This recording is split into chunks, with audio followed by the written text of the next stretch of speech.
You're listening to the MindPod Network. Support for this podcast is made possible by listeners like you.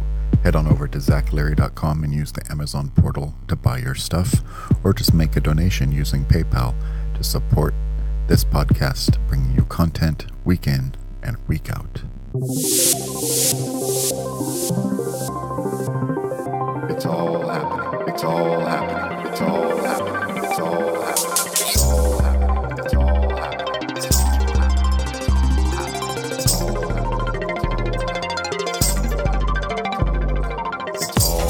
It's all happening. It's all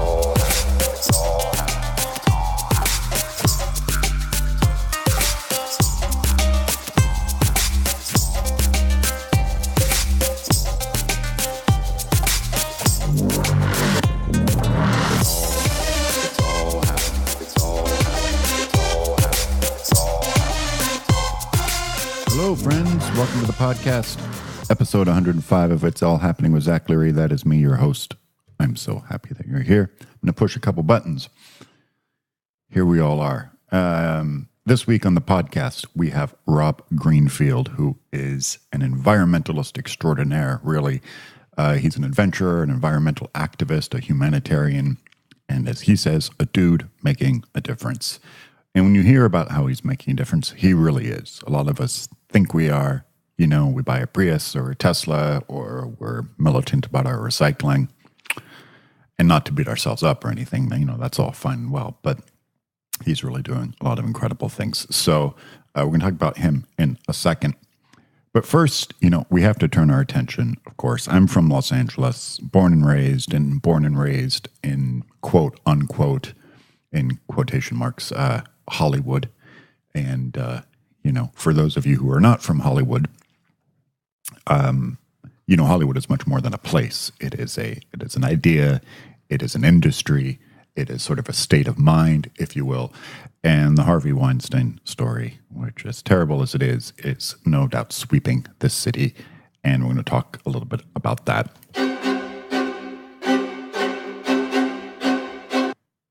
The story of Harvey Weinstein is sweeping the nation. There's no question about it. He's going to appear on the cover of Time magazine, for crying out loud. And in my opinion, I've seen a lot of response and chatter on social media as that takes place in every industry. You have no idea. And I don't think people, and a lot of women get very mad at me for saying this, but it does not take place on this level. I worked in corporate America for many, many, many years, and assistants were not getting raped in order to get a job promoting them to the next level. Yes, sexual harassment occurs on every level and has, no question about it. But the idea of the casting couch is a far, far, far different thing. It is basically, you are going to get this role if you do such and such. And this has gone on for decades in Hollywood. It is an age-old practice. And Harvey Weinstein himself has been claimed to be old school from another generation. And it's so awful. And there are some things I wanted to point out to consider about this story and why it is so fantastical. And I'm born and raised in LA, and why half of Los Angeles and Hollywood, quote unquote, is freaking out right now. First, more people knew about Harvey Weinstein than didn't. The Hollywood inner circle is very small, elite, and incestuous. If you're a member of that club, you talk to other members of the club. Not only did other people know, but many people gave him a hall pass because, like it or not, Harvey Weinstein made great films. Only a select few could have the luxury to choose not to work with Harvey Weinstein. The vast majority of people who wanted to make movies and were given the chance to work with Harvey Weinstein took it. Many of those complicit in keeping and or brushing off the Harvey Weinstein secret are artists, or perhaps politicians as well, that we know and love. If 100% disclosure should happen, we will all be collectively much more freaked out than we already are. Keep in mind this went on for decades. Drawing logical conclusions, we can assume that many, yes, many talented and awesome actresses did in fact have coerced sexual relationships with Harvey Weinstein. That is the sad truth. He could ruin careers with one phone call, and most likely did on several occasions. Or at best, he benched some actresses for a few months. Not everyone is an Angelina Jolie or Gwyneth Paltrow with that kind of power and weight. This is a really sad truth to part of the story, and my heart aches for these women. Hollywood can be a cruel, bitter, and highly dysfunctional playground. Again, part of the problem is that Harvey Weinstein made amazing films, some of the best, in fact. It would be so much easier if this was Michael Bay. Because of this, the spider web of connections, secrets, cover-ups, and complicity has Hollywood freaking the fuck out right now. There isn't a lot or production company in LA that isn't scared out of their minds. It took old-fashioned, hard-nosed journalism to take him down. This allowed for a strong group of women to unite and collectively tell their story using the already built shield of the published stories in the New York Times and the New Yorker. Imagine if one lone actress hired Gloria Allred and came forth. Harvey Weinstein would have called her a liar and sued for defamation. He's that fucked up. This is a story that demonstrates when media works very well, it can create a tsunami that mobilizes truth.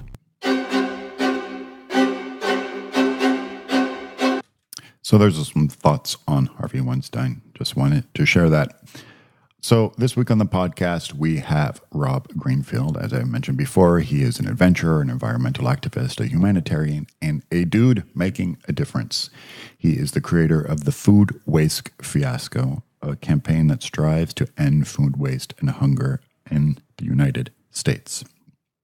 He has dove into more than 2,000 dumpsters across the United States to demonstrate how nearly half of all U.S. food is wasted, while 50 million, 1 in 7 Americans are food insecure. He has cycled across the U.S. twice on a bamboo bicycle, bringing his message of sustainability and earth-friendly living to the United States. Now, check out his site for sure at robgreenfield.tv. What I found so fascinating in interviewing him on this podcast is we talked about the myriad of environmental issues that are facing us all, whether that be food, hunger, food waste, the cars we drive, energy, pollution, water, whatever it is that it essentially all comes down to comfort and to convenience, and that Western culture, and especially the American mindset, is very, very reluctant to ditch its lifestyle to try anything new out of fear of discomfort. For instance, one of the great things that Rob pointed out is the discussion around cars. There is always, especially, if you live in a car-driven city, that, oh my gosh, I'm getting the most eco-friendly car. Look at me. I bought a Tesla. I bought a Prius, whatever it is. But that actually the most environmentally sound thing that you can do when driving a car is driving a car that has already existed on the road for many, many years and driving it into the ground. The actual environmental impact of getting a new car doesn't catch up to itself for many, many, many, many years. The energy and materials and transportation costs and that's taken that is needed to create a new car is a huge part of what you have to consider when getting the new car. So if you're already using a car that's been on the road for a while, driving it into the ground is the most sustainable thing you can do. And Rob talks about this a lot. But that is, right away, I can tell most people are like, oh my God, I'm just not going to drive, that crappy Honda anymore. I'm just not going to do it because it's uncomfortable, and myself included. It's a very, very difficult issue to face. So a lot of these issues that Rob talks about, I just hope we can all find a way to look in the mirror and sort of create a level of, of perceived discomfort that is, in fact, acceptable, and that if we engage in it, that our lives actually won't change that much. So if everybody just picks one thing, the world will be a better place. So I hope you enjoy this podcast with Rob Greenfield. I did it from a hotel room in Rome, but I really enjoyed it. He's a great guy, very smart, and he is truly living a difference. So enjoy the podcast. All right. Rob Greenfield, welcome to the podcast. Thanks for coming, man.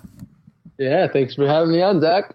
Yeah, for sure. So it's the Yeah, you really do such amazing work in the world, and it's such there are so many places to start a conversation with you. But what I kind of wanted to start before, just I mean, we definitely want to talk about all the amazing things that you've done, a lot of sort of what I consider to be almost like living art, social experiments that you use yourself as the subject of the activism, and I consider it almost like an amazing form of expression as well. But I wanted to kind of start kind of holistically in that, look, I'm not a cynic. I don't want to take that point of view. I'm not a cynic. I do believe in the power of the human spirit and the power of human potential, that we have the power of ingenuity and imagination. And I believe in the better nature of our angels, as the book goes. But how do you think, with all of the work that you've done, how do you think sort of our current situation, especially ecologically, is going to fix itself? How do we get out of this mess? Well, I don't think we're going to make it out of this mess. I mean, simple as that. Yeah, right. But I don't see that as a reason not to live a life that is good for the earth, good for our communities, good for ourselves, where we can actually be proud of the lives we had and know that, we woke up to the problems that we were inherited with, and that we didn't just continue those problems, that we said, hey, this is messed up. We got to change things, and we did as much as we could. Now, there's 7 billion people on Earth. Am I going to get everybody to wake up? No, not at all. None of us are. And that's something that I grapple with all the time, is my mission is to create more sustainability and justice in the world. But do I think it's likely that in my lifetime or the lifetime of any human beings that there will be a truly sustainable and just world?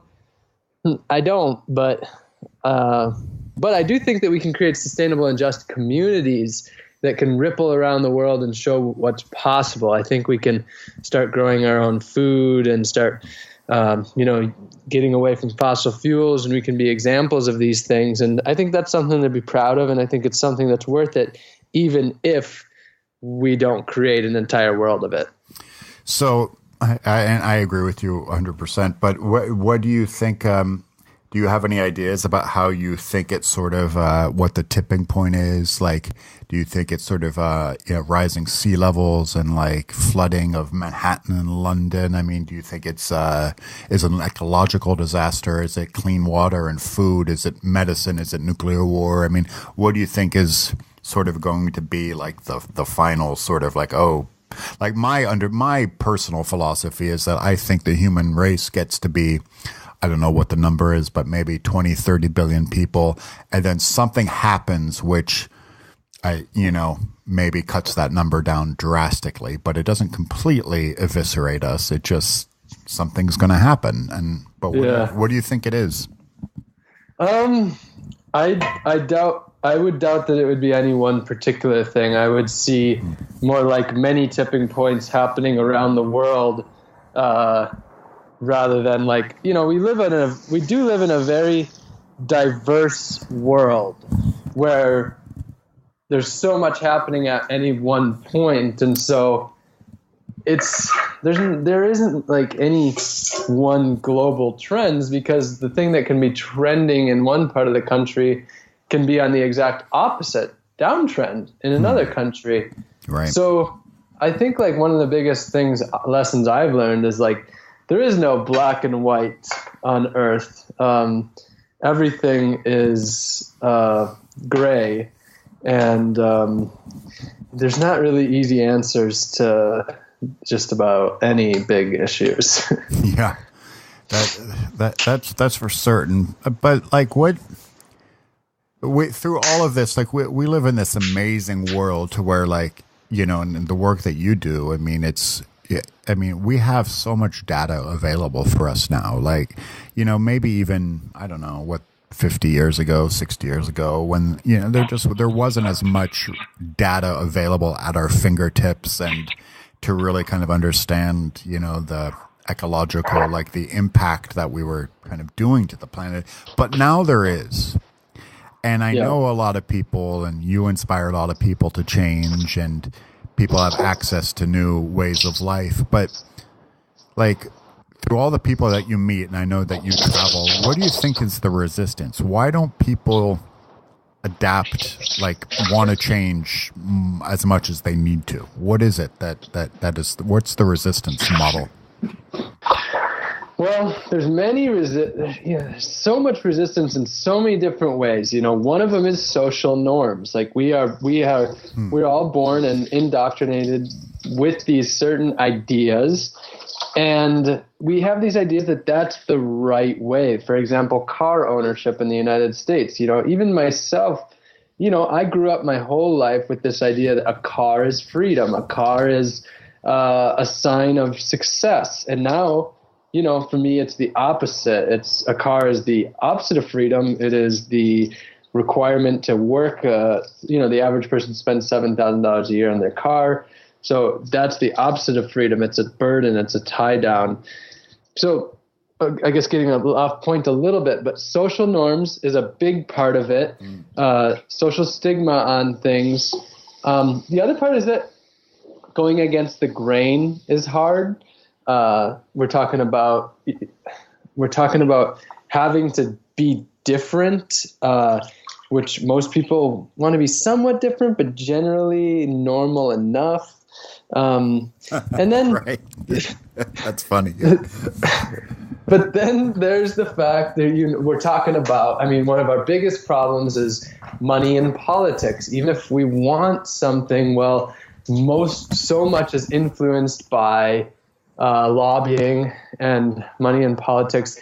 Corporations have far too much power. So even when 70% of people feel a certain way, well, if the corporations don't make as much profit that way, so those are some of the things that I think are some of the challenging aspects.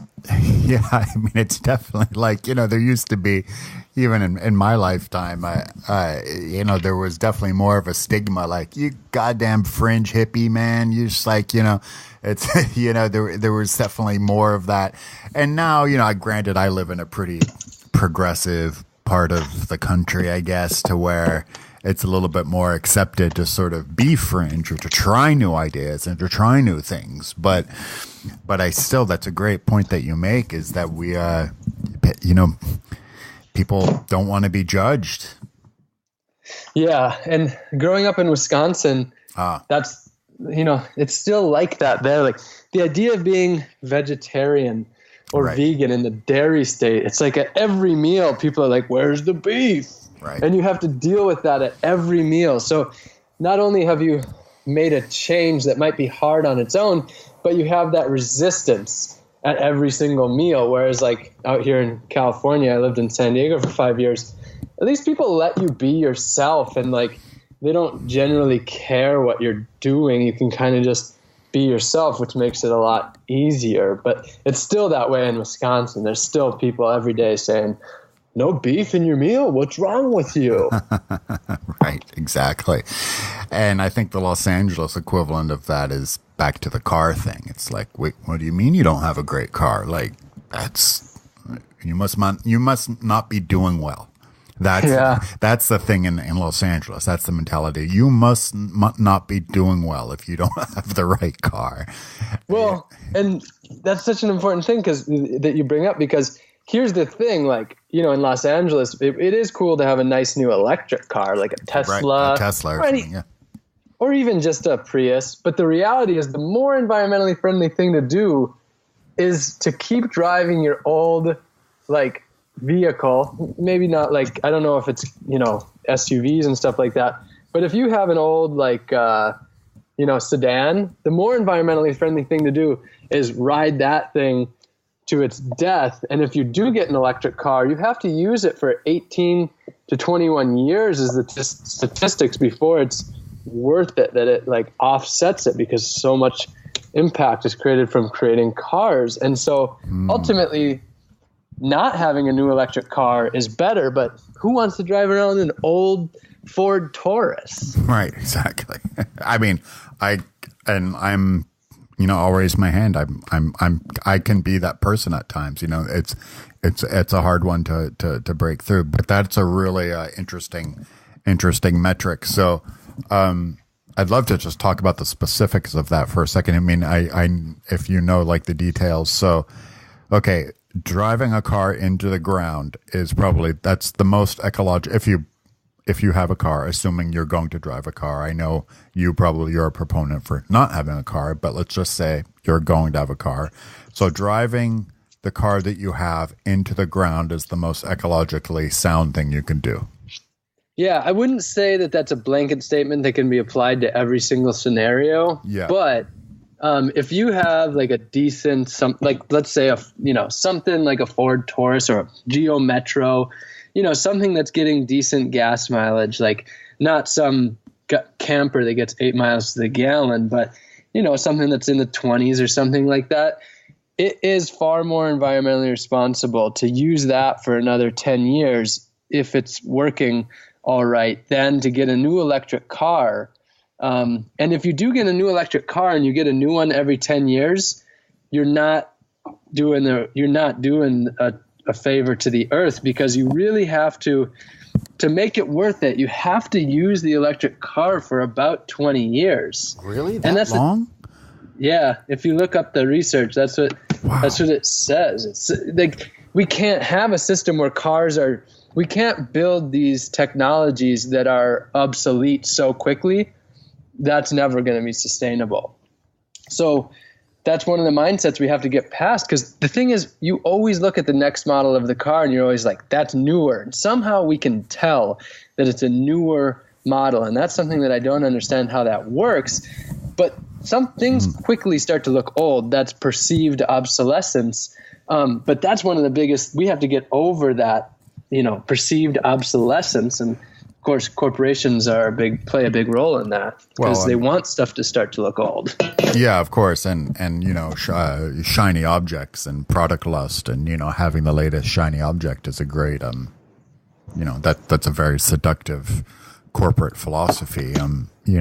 I worked in advertising for several years, and unfortunately, but really understand the creation and the myth and creating the social narrative of product lust and of shiny objects, and just needing that latest shiny object because it might make you feel good for a second. But if you are buying a new car, let's just put that variable out there. What is the best car to buy? That's something I don't know. It's not an area that I've really put much of my focus into, because, as you said, my thing is more like the idea of not owning a car. Yeah, totally. I think one thing, if we are talking about car ownership, sharing, car share programs are an awesome way to, own a car. You have access to the car whenever you want. But the thing is, most cars sit, I believe the statistic is for 95% of their life. And so you're talking about, you're paying for the constant degradation of that car as it sits in your driveway. You're paying for that thing to exist 95% of the time without ever using it. Whereas a car share program, you don't have to worry about any of the maintenance, the insurance, any of those things. And it's really freeing, yet you still have access to a car when you need one. Right.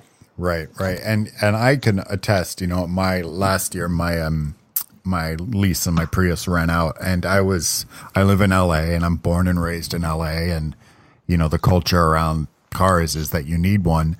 But I was traveling for a while, and I still haven't gotten a new car, and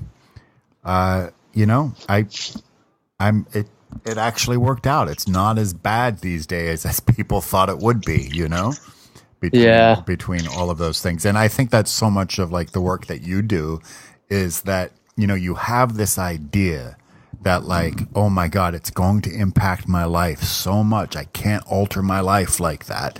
But then when you actually do it, it's not, you're still wake up in the morning. You still love the same music. You can still eat delicious food. It's like your life I mean, all of these things that you've done. How much of your life is actually? I mean, I don't know. The year without showering. I don't know how that one worked, but how did that one work? By the way. Oh, it's great. I mean, well, like the thing about the year without showering is it's another one of those preconceived notions that you need water coming down from a faucet over your head to get yourself clean. But lakes and rivers do the job. The ocean, like the ocean in San Diego, of course, not everybody lives next to the ocean, but millions and millions of people do. And so when I lived in San Diego, I would just go swimming in the ocean every day. And the thing is, salt water is actually really great for antibacterial properties. And so I can tell you that when I do shower, I find myself to have more body odor than when I don't shower. And I think the reason is our bodies have a natural functioning skin system. Skin is the largest organ in the body, and it functions in a way that's been designed to over millions of years. And one of the things is that it's sort of living. It's lots of bacteria, good bacteria, beneficial bacteria that protects you. And chlorine and these chemical skin products we use kill them.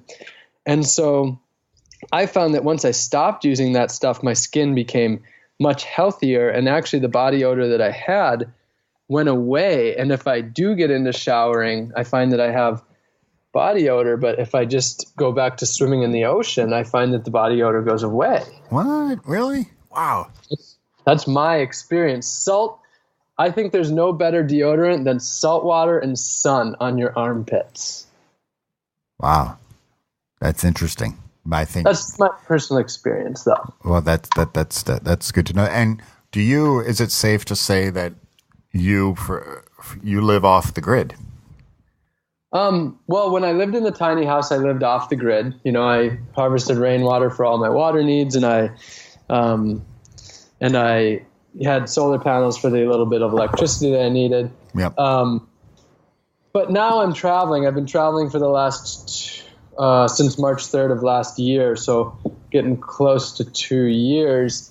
And so a lot of the times I'm out camping or staying at off-the-grid places. But like right now I'm staying at someone's house in San Diego, and it's an on-the-grid house. So when I'm traveling, I'm off the grid compared to the average person, but I'm definitely also on the grid. When I get to Florida, which is where I'm moving this fall, I'm building a tiny house, and I'll be living off the grid there. And your tiny house, that's like 50 square feet or something? Well, the one that I had in San Diego is 50 square feet. I knew that was going to be small. I knew that was going to be too small, but it was a project I wanted to embark on and see. This tiny house will be probably 130 square feet, and this will be me and my girlfriend living there. Okay, cool. But the idea of living off the grid, and maybe I could just extend that bubble for a second and ask you that question. I mean, I know there's water, electricity, and trash and sewage and things like that, but maybe I could just extend the bubble also to food, like not gardening, as opposed to just having to buying everything in the market. What do you think is, to be super pragmatic for anybody who's listening, what is, if somebody who's living a conventional life, what is the one thing that you would encourage them to start with? Well, if we're talking about the largest impact that you can make through one single action, then that would be eating a more plant-based diet. So sure. I'm not vegan myself. I, for 2 years, was pretty much vegan. I ate a 95% plant-based diet. Right now, I'm more like 90 or 80% plant-based. And the thing is, some vegans have this idea that it's got to be 100% or nothing. But if we're talking about anything in the world, 90% is always way better than zero. Yeah, absolutely. Always way better. Yeah. So the way I look at it is like a 90, and then you still have you don't have to beat yourself up and kill yourself over that 10%. And you've done 90% of the impact. So anyway, eating a more plant-based diet is absolutely one of the largest things. And also, I'm not saying, vegan is by far and away the only healthy way of eating, because I don't think that's true. However, from everything that I've seen, eating a more balanced diet of fruits and vegetables, of plants over animals, is healthier than eating too much animal products. So it's good for the health, and it's good for the environment, and of course, good for the other species that we share the earth with. Absolutely. But you made a very cogent point there, is that, the percentage thing. And I'm not vegan either. Sometimes I wish I was, but I'm not anyway. But I've made peace with that. And I was just kind of getting into it once with somebody who was a very passionate, militant vegan, someone I respect and love a lot, but they were like, the whole Meatless Monday thing that was going on. They were just like, hey, that's just, that's more of a marketing thing, and that doesn't really make a difference. That's just, that's kind of just window dressing and doesn't alleviate the bigger problem. But, as I understand it, it's, well, first of all, we're never going to get everyone, the 100% of the world's population, to stop eating meat. That's not going to happen. So why not get everyone, at least start with Meatless Mondays? I mean, that's, 1/7% of 1/7 better. There's 7 days in a week. That's significant. Significant. And that is attainable. Anybody who eats meat can do 1 day without meat. Yeah, right. Absolutely. Yeah. So, I mean, it's just that thinking, and I just feel like maybe change needs to be incremental to sort of get people into this way of thinking. It does. Every change needs to be incremental. Generally, I think there's many flaws in the environmental movement. There's many flaws in the whole vegan movement. And, with the thing, one of the flaws is that, again, nothing's black and white, and nothing is 100% or 0%. And I think that's where we have to always remember, I get what they're saying. Meatless Mondays isn't enough, because it's not enough if we're talking about global sustainability. It's not enough, but it's a start. But 1/7 reduction of animal consumption in the world is huge. That's huge. That's millions of animals every year not being killed. Yeah.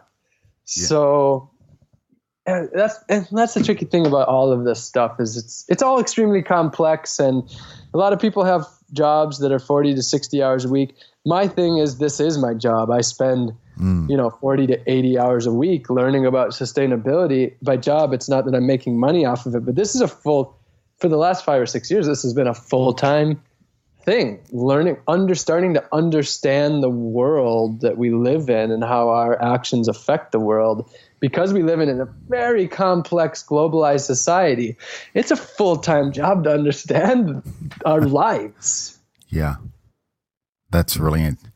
I mean, I'm only silent because I'm just pondering that, and it's just like the immensity of that you've actually taken the time to actually stop. What were you doing before? Similar to you, I actually had a background in marketing. Okay. So I was running a advertising sales company. It was called the Greenfield Group.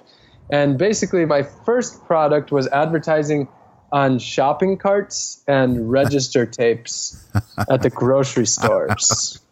I mean, talk about irony, man. That's awesome. Yeah, consumeristic junk. So that was my job. I did sales, and then I hired independent contractors. At the peak of the company, I had about 25 independent contractors working around the country. And I enjoyed it. I always liked sales, but I quickly just learned that it was just pointless in the big scheme of things. I was making money, but nothing much else. and everything I was doing was really up against my belief system. Like I was destroying the world. Yeah. Well, what was the moment for you? I mean, I sort of had an aha moment that got me out of working in office culture, going to an office 9 to 5 every day. But what was that moment for you to where you just did an about face and changed your life? Yeah, so a lot of people have a moment, a major moment, like, death in the family, maybe they get cancer or, something like that. But I actually didn't have a moment at all. I actually just started to watch a lot of documentaries and read a lot of books, and it was just like piece by piece, it was coming together that my life was not what I thought it was. First of all, my life was what a bunch of people had sold me. A bunch of advertisers had, got me to do it. My life was a lie, basically. And then my life was destroying the things that I loved through my daily actions.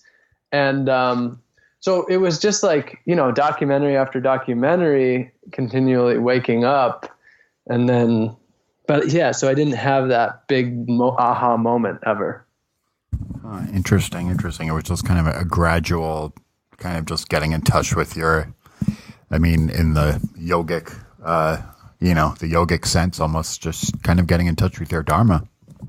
Yeah, very much just getting in touch with life, which is, again, it's hard to be in touch with life because there's so many things working against us being in touch with life.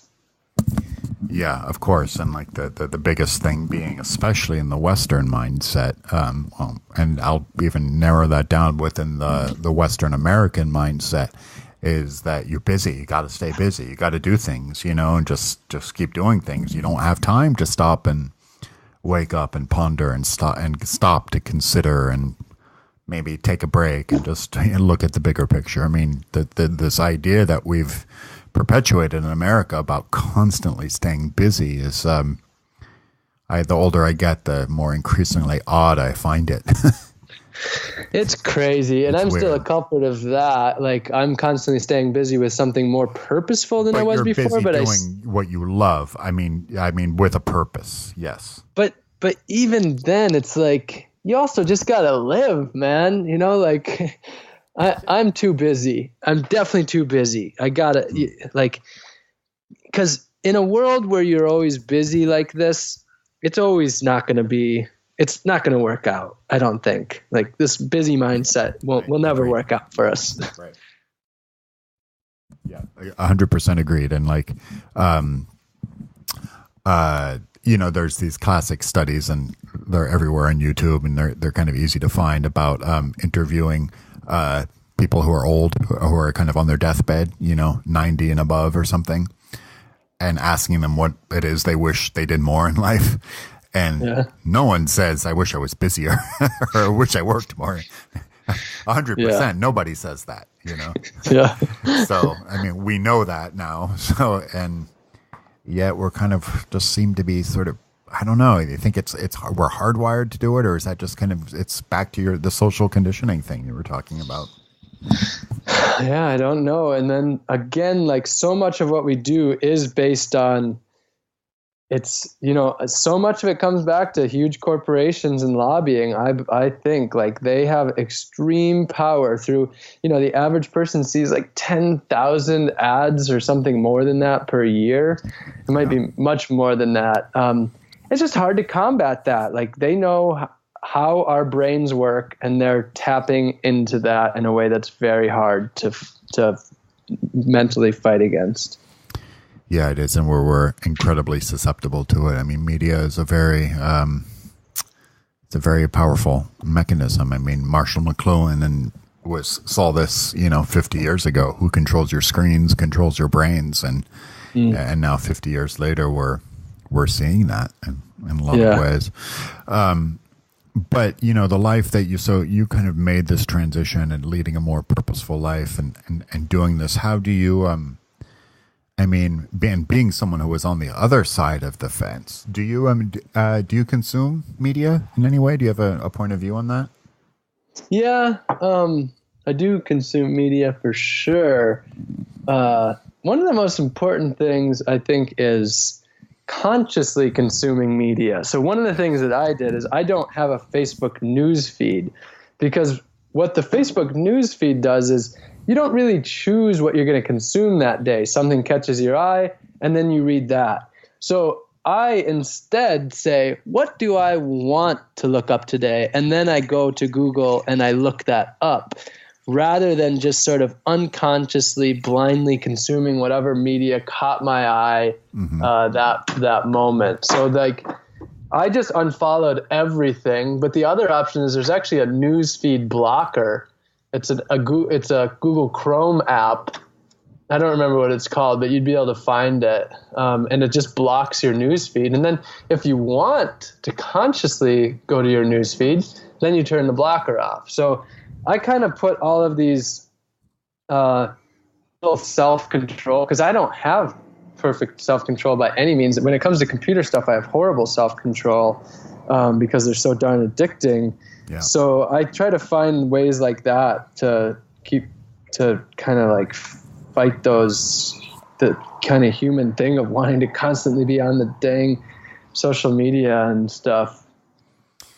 Yeah, well, I really think it's a generational thing too. You know, I mean, millennials now who I'm of the generation to where, I remember life. I mean, sort of before all of this. I mean, I clearly live life. It's just, I don't remember it too well, but, millennials who grew up with this, and I'm of the, kind of belief now that, I think there should be starting to be introduced into this culture about some kind of tool sets being offered that can, you can sort of force yourself to limit your time on these platforms. I mean, they're still necessary in some ways. It's good to communicate, but we've got to get back in touch with, I mean, like you say, life, but with the world around us. I find it's kind of getting a little insular, and I know so much of the work that you're doing. I mean, getting back in touch with the earth and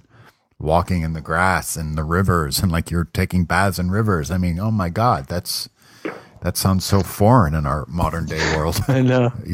So foreign. There's actually, speaking of tools, I downloaded an app called Freedom, which automatically you can set schedules that it turns off the internet on your computer and your smartphones at a certain, you can either manually do it or you can have it automatic. So I have it automatic for every day at 8 p.m. my internet shuts off and you can't turn it back on. Not the router, but the computer and the smartphones are shut off. I don't know exactly how it works. And so then from 8 p.m. till 8 a.m., I cannot be on those devices, any of those devices. Wow. So it's definitely something I would recommend for people that are having a hard time with the balance of being online and who are constantly overwhelmed by media. It's been working pretty well for me. And I mean, kind of taking a tangent here, but like what happens when you, at least for me anyway, and I would think maybe the same for you, when you put forth, some limitations, some restrictions on your media consumption. There's some that I kind of got from like Tim Ferriss, some days where I will leave my phone at home. I'll go out and I'll leave my phone at home. I know where I'm going and, so I don't need it. And that makes a big difference. Just things like that. But I find what happens when you do that is what I want to do is I want to go outside. Yeah. That's the big thing that happens. It's not like, oh shit. It's like, I want to even turn on a movie or something. I want to go outside and like I used to do before all of this became so popular. And a lot of the work that I always see you do is that there's all of these things around us, like even like the dumpster diving thing. I mean, that's a result of kind of just going outside. I mean, it's right there. It's right in front of you, every corner in any major city. Yeah. There's all of these little gold mines. I mean, how did you start? how did you kind of just kind of increase your awareness around the world around you and start kind of seeing these things? I mean, let's take the dumpster thing, for instance. How did that occur to you that you could refine that and actually get real food from it? Well, basically what happened, that was on my first bike ride across the United States, and I was trying to bike across the country having basically no negative environmental impact. And so I was trying to eat the most sustainable food, trying to eat local, organic, unpackaged food. And I found that that's pretty hard to get in many parts of the United States. It's becoming easier and easier each year in many parts of the United States, but in so many places it's not possible to find that. And so the exception was that I could eat food that was going to waste. I had never been dumpster diving before, but I knew that, if I looked into a grocery store dumpster, maybe I'd find some food. And I don't know, I had heard of it somewhere. I don't remember where or anything like that. So basically I just went and looked inside of a grocery store dumpster, and sure enough, it was full of food. So I just kept doing that. And it was just full of food, really. Oh, yeah. I mean, there was, in that first dumpster, the first thing I ever ate was a still frozen half-gallon of ice cream.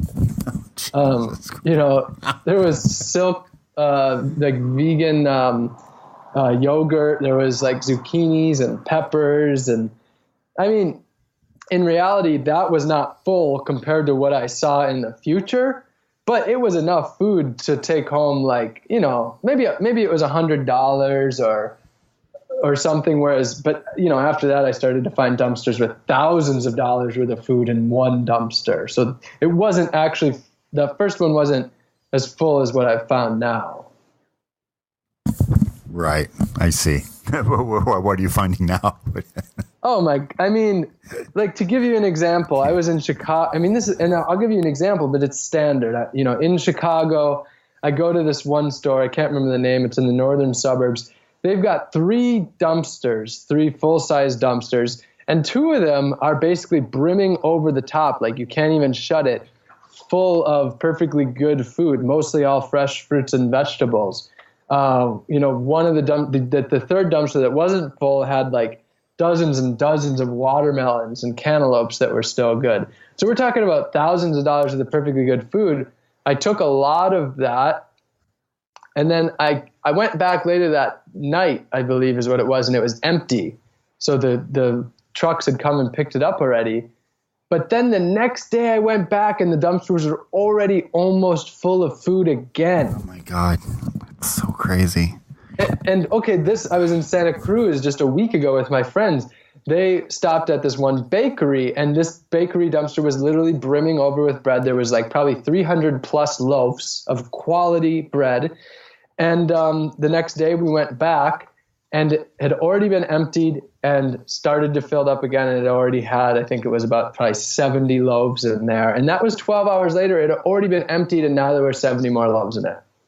Oh my God. I don't even know what to say to that. I mean, I know this very common metric now of 40% of all food in America ends up being thrown away. It's something like that. They say 40%. I think it's higher, and so do most of the people who work in food waste also, I think it's higher than 40%. Oh, I would safely guess that it's at least half.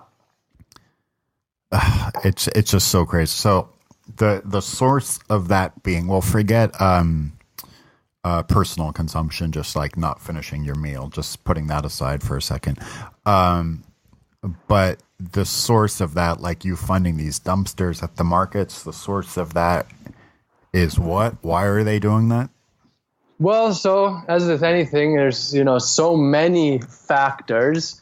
One of the big, if we're talking about food in the grocery store dumpsters, yes. The reality of that is I dumpster dive to show how much food is wasted. But really what I'm showing is the tip of the food waste iceberg, because grocery store dumpsters represent a tiny portion of all the food that's wasted. And actually at the farms that never leaves the farm is much bigger. So one of the biggest things that grocery stores do is they have these very strict cosmetic standards of what food has to look like. Bananas there's tools like bananas have this curvature tool. So it has the right curvature. They have these calipers that show the size, and they have to be between like, say, 5 and 7 centimeters for, say, a kiwi or something like that. And so anything that doesn't fit these strict cosmetic standards is plowed back into the ground, or a lot of the times we're talking about huge cargo containers that are just rejected. And so stuff that just dwarfs anything that I've ever shown in the dumpsters. So that's a big part. And then at the grocery stores, it's thrown away because of suggested sell-by dates, because of damaged packaging, because of overstock, because those are some reasons. Right. And then go ahead. Yeah. Well, ultimately, the big picture is that food is a commodity that has been monetized. And so anybody who's dealing with food isn't really dealing with food. They're just dealing with money. They're dealing with dollars and cents on a spreadsheet. And I think that's ultimately one of the big reasons that food, if you look deeper at the core issue, it's that they're not wasting food in their mind. They're just wasting money, and it's just built into the profit margin. It's just the entire food system is broken. Right. And what you were saying earlier, these cosmetic standards, those are, as far as I understand it, they're self-imposed. I mean, there's no law about the cosmetic standards in supermarkets, is there? Everything is self-imposed. That's right. All self-imposed. Also, all of the suggested sell-by dates, best-by dates, there's no regulatory agency with any of that, except for with a few exceptions like baby food. Those dates are they're not mandatory. Okay. Those are things that are made by the manufacturer, and they don't even have to have dates on there. And those dates were never intended for consumers in the first place. Those were more intended for like stocking for the grocery stores. The consumers were never, I shouldn't say consumer, human beings were never supposed to even look at those dates. So that whole system. So basically, most of the problems are self-imposed, not because of regulations and things like that. That's okay. Everything that you just said there, that is just the very definition of Western insanity to me. I mean, that immediately, because of the population density and, just the way stock is rotated and people shopping, that immediately sets it up for failure. That sets it up that they have to throw away food. There's no way to make that equation work. That's insane. Yeah, it is. The whole food system is totally insane. Oh my God. And that's like going back to the very beginning of our conversation of, kind of like, well, is it possible to create a sustainable and just world? Like, what's the point? That kind of whole thing. And it's like, with food, the whole food system it's totally messed up. And so, there's so many great things going on, like food recovery programs and like all these food banks and things. There's so much great stuff going on, but they're all basically designed within the system that's going to fail and that is completely ramshackle put together. So, it's kind of one of the problems of the whole thing. Right. But, I mean, do you think, well, there's a number of things, like the cosmetic thing in supermarkets and the produce departments and they spraying wax on certain pieces of food and just getting it to be so shiny and this whole thing. I would think that there is still a way. I mean, I've like farmers markets. Like when I go to the farmers market, I mean, the food looks great to me. And if there is a pear that's imperfect, it doesn't look like I would discard it to me. So, yeah. I mean, what do you think is the solution then for like a supermarket gets whatever, a bunch of nectarines, a bunch of pears, and whatever, 20% of them are bruised and crappy, and they feel, whether or not it's true, but they feel they can't sell them. What do you think they should do with them?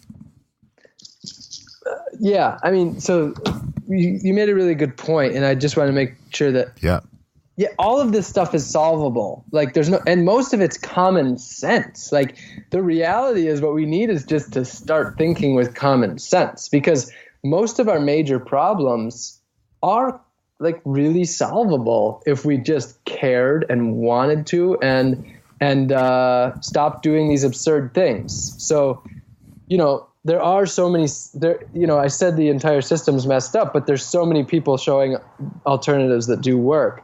As far as with these grocery stores, if they have fruits and vegetables that are the wrong, I think that grocery stores, one solution is that when they commit to buying a crop, they commit to buying it no matter the shape, color, or size, as long as it's the nutritional value and it's like a product that would last, like not something that, is moldy or something like that, but for that it gets the job done. Then I think if they've said they're going to buy it, they have to buy it, because they go back on that all the time.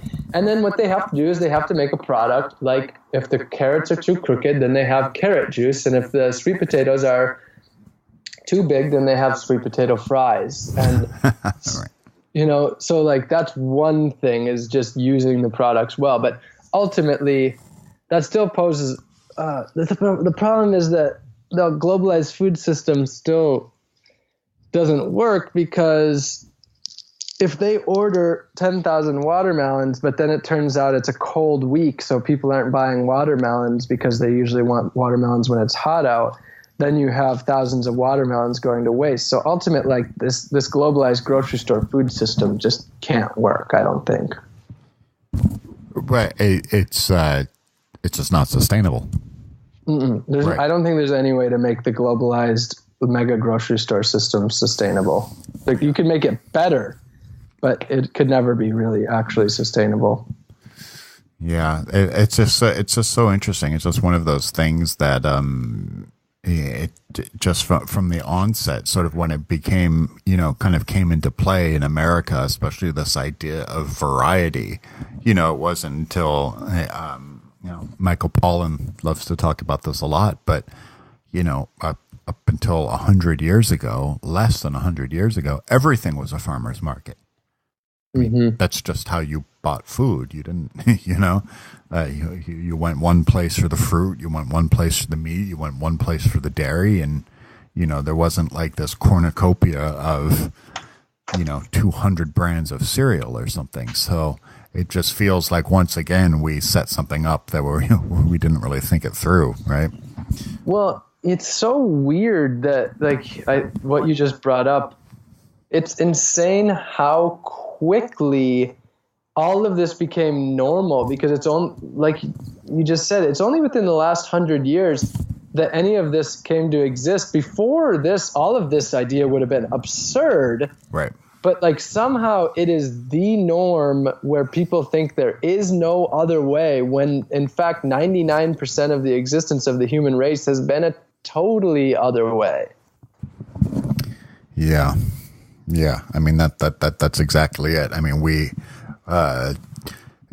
Western mindset is just so locked into, well, this is just the way it is. This is just the way it is. Well, we seem to be going pretty well, It isn't only until again, only within the last 100 years have we completely started to, de-evolution. Up until 100 years ago, it seemed like we were, we were doing pretty well. Yeah. And that's, one of the other tricky parts about it is that, I mean, it can't be understated how amazing the human race is, like our advancements and everything. It is truly incredible. But it sucks that all of this incredibleness is destroying the earth. We kind of need to not do that. Yeah. Well, I'm still also of the belief that, there's still possibilities within disruptive forms of technology. Take Elon Musk or something. He's a great example. I know it's not perfect.